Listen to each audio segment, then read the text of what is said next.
Hi everybody, I'm Ryan Ballengee, and today for this video we are actually doing a follow-up, a little bit of a follow-up review on a shoe that has generated a lot of discussion in the golf world, and I'm going to add a little spice to it with a BOA version because you know we're big fans of it on this channel. Today we are giving a little bit of a follow-up to the Tour360 2022 model.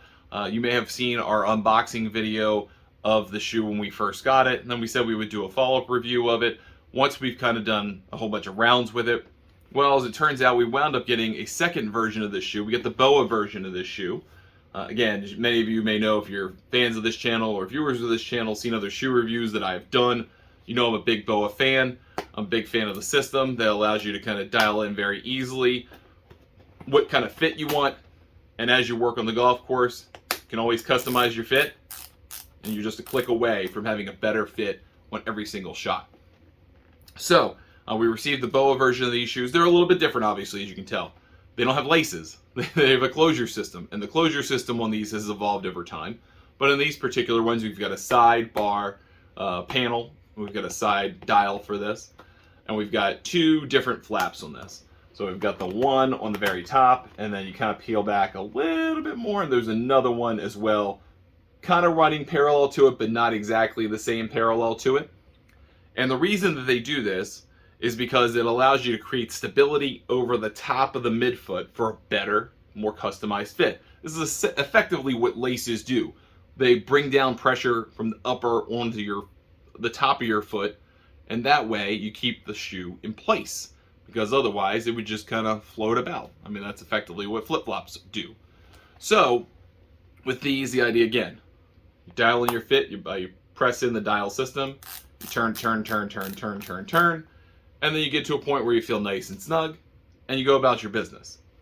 Now that's the BOA part of this shoe. But regardless of whether you get the BOA version or the lace version, the thing that has generated the most discussion about these shoes is the Comolded spike system. It's just kind of been a conversation starter for people when they've watched the videos or they've talked to me about it in playing golf on the golf course or seen me use them. And they're definitely a controversial subject. Adidas decided that for these shoes they were going to get rid of third-party spikes, and they were going to co-mold these spike units into this outsole, and they were all going to function as one unit. So you effectively had quote-unquote spikes, and they look like spikes, but they aren't actually spikes, they're spike-like, and then all of these different traction points, and they were all going to work together as a single unit. And a lot of the response from people was one of two things. One, isn't this a huge waste? Adidas as a company has come out and said they have a very public campaign about it to end public waste or plastic waste and to get rid of plastic waste that's used from or created from their apparel, and also to use recycled materials in future apparel. So they're trying to kind of end that cycle, that consumerish cycle that creates so much plastic waste. It ultimately winds up in landfills, and it's really hard to recycle plastic. Especially for certain uses of it, because there's different kinds, different formulas. It can be really tricky. So the question ultimately is asked, well, they said they want to end plastic waste. Isn't this kind of plastic waste? Using TPU style materials that ultimately you can't replace. I mean, it's not like you can twist these in and out and fix them with another. When it's done, it's done. So you can't just pop this off either, because that's affixed with a glue-like material. And so all of a sudden, when you're done with these, into the landfill they go. Is that a bad thing? I think that is.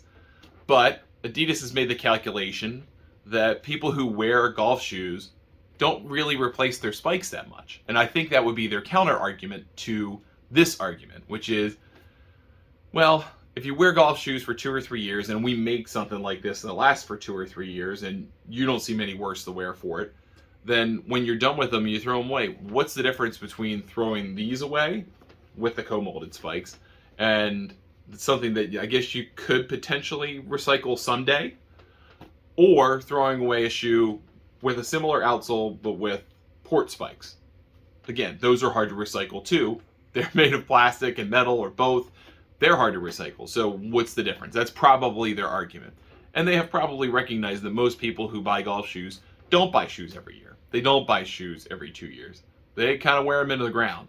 I play golf with a lot of people with all kinds of different economic backgrounds. Even some of the richest people I've played golf with have ratty looking golf shoes and ratty looking golf clubs. And that's through their decision making, that they're fine with the golf clubs that they have. They don't want to prioritize spending money on that apparel. They want what they want, and they're happy with what they've got. So when they want to get something else, they'll go get it. Until then, they'll keep using what they have. And they're fine with worn down spikes and worn down equipment that maybe isn't servicing them as well anymore.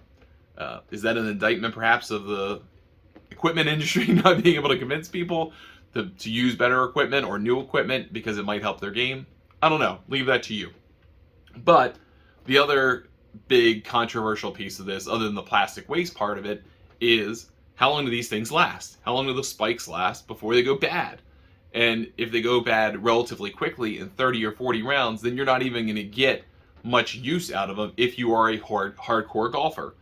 Now, I've used these things 15, 16 times for a variety of different rounds. Most of them are 9-hole rounds, some 18-hole rounds, mixture throughout the use of this. I've also used the lace version for probably a similar number of rounds, again, similar number of outings, 10, 15 different outings so far. This is the wear pattern. It doesn't really look any different than when it came out of the box. It looks good. It looks fair enough. It's still working well. I think if you probably went deep down into it, you could see a little bit of wear on them. But generally speaking, they look like they came out of the box. They maybe have been discolored a little bit because of walking in so much stuff with them, but they look pretty good. They just look slightly worn down and slightly discolored. So I think the reasonable expectation for the shoe, just based on what I've done so far. Now, of course, these could snap at any minute. I can come back and look like a fool saying this. But at least so far in my use of these shoes, both the BOA and the laced version, I think they're going to last you the life that you're going to put into them unless you are trying to wear these shoes 5, 10, 20 years. Now, there are plenty of golfers out there who want a golf shoe that will last that long. There are a lot of FootJoy aficionados out there who love their FootJoys. They love a good old-fashioned lace shoe, good old saddle shoe. They like changing the spikes out. Might even like still put metal spikes into it. They're fans of those shoes, and they want to hold on to them for a long time. That is absolutely fine. And again, this is probably not for you. But if you are a golfer who probably wears your golf shoes 2 to 3 years at a time, and then you decide to get rid of them, and then you move on to another pair of shoes, and you don't really have a whole lot of sentimentality about the look or anything like that, then this is fine. The Comolded style is fine. And I think at the end of the day, you have to decide what kind of consumer you are about it. But I think that Adidas can make a reasonable argument that however long you hold on to these for, and I think you could hold on to these for 2, 3 years pretty easily, as long as you take care of them, right? Because I play a lot of golf compared to most people, and they're doing fine for me. So if an average golfer, most golfers play 8 to 10 rounds a year. I've already exceeded that in these shoes. That's one season in the books. If I do nothing but keep them in the inside of my house and just take care of them, make sure they don't get in any water or really dry conditions where they could become brittle, it's going to last at least another season, if not 2 more, if not 3 more. All of a sudden, you've got a long-lasting shoe. So, all I have to say, I find these shoes really comfortable. I have really enjoyed using them. They do offer good traction.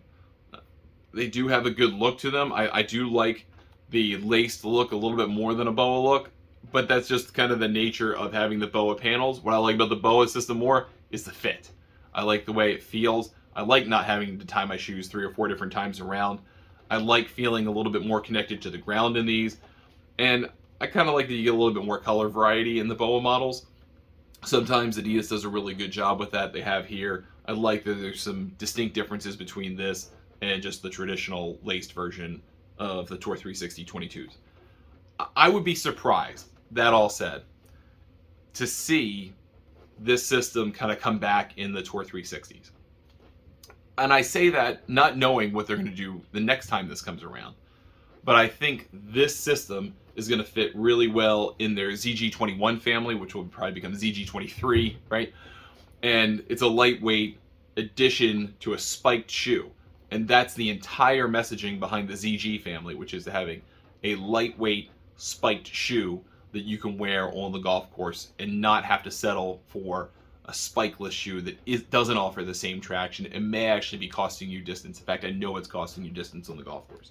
So I think they were using this as kind of a showpiece for this generation.